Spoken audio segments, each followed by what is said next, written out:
দর্শন একটি সামাজিক ব্যাধি এবং রাষ্ট্রীয় ব্যাধি। এই দর্শনের এগেনস্টে বাংলাদেশ সরকার আইন করেছেন, সর্বোচ্চ আইন, তার সাজা হলো মৃত্যুদণ্ড। এবং পরকীয়ার যে যে বিষয়টা যে বৃদ্ধি পাইছে, সেই হিসাবে পুরুষের শাস্তি হচ্ছে 7 বছরের কারাদণ্ড আছে আইনে। এখন প্রশ্ন হচ্ছে যে পরকীয়া, পরের প্রতি আসক্ত এবং পরের প্রতি নির্ভরশীল, তাকে পরকীয়া শিশু হিসেবে গণ্য করা হয়। যেখানে একজন পুরুষ মানুষ সাধারণত অন্যের বিবাহিত স্ত্রীর সাথে যে অনৈতিক কার্যকলাপ করে, অনৈতিক যে মেলামেশা করে, শারীরিকভাবে, মেন্টালি, শারীরিক এবং চাকচিক্যভাবে যে জিনিসটা বাহ্যিকভাবে প্রকাশ পায়, তাকেই সাধারণত পরকীয়া হিসেবে গণ্য করা হয়।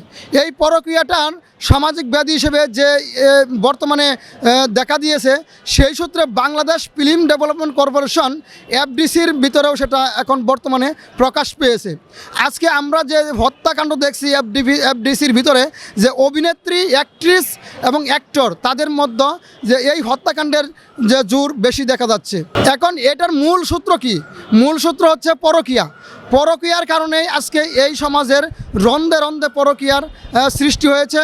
আজকে এই পরকীয়ার জন্য সরকারের একটা ট্রাইব্যুনাল আমি মনে করি করা উচিত, এবং সেই বিষয়ে এবং চর্চা থাকা উচিত, এবং আইনকে ইমপ্লিমেন্টেশনের আওতায় নিয়ে আসা উচিত বলে আমি মনে করি। আমি বাংলাদেশ সরকার, গণপ্রজাতন্ত্রী বাংলাদেশ সরকারের ঢাকা জজ কোর্টের একজন স্টেট ডিফেন্স আইনজীবী হিসেবে শুধু এটুকুই আমি দেখতে পাচ্ছি যে সারা বাংলাদেশে পরকীয়ার উপর যেভাবে যে চর্চা হচ্ছে, তাতে আমাদের বিভিন্নভাবে আমাদের সংসারগুলা টিকতে পারতেছে না। এই সংসার টিকানোর মেইন কারণ হচ্ছে, মেইন সমস্যা হচ্ছে এই পরকীয়া। তার জন্য সরকার একটা ট্রাইব্যুনাল গঠন করে এবং জরুরিভাবে ইমপ্লিমেন্টেশন করার মাধ্যমেই এর সুরাহা সম্ভব। ডিভোর্সের সংখ্যা দিন দিন ঢাকা শহর তো ব্যাপক গতিতে বাড়তেছে, যাহা কল্পনা করা যায় না।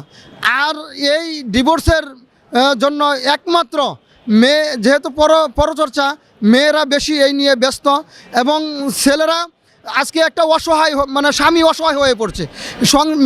বিশেষ করে যেহেতু মেয়েরা বেশি ডিভোর্স দিচ্ছে, ছেলেদের তুলনায় বেশি মেয়েরা ডিভোর্স দিচ্ছে, তার অন্যদিকে যে পরচর্চার দিকে সে ধাবিত হচ্ছে, সেটাকে কন্ট্রোল না করতে পারলে আমাদের যে শিশু সন্তান, আমাদের যে ভবিষ্যৎ প্রজন্ম, সেটা হুমকির মুখে পড়তেছে।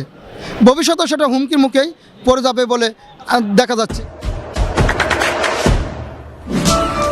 দেশে দেশে সবার সাথে দ্য নিউজ।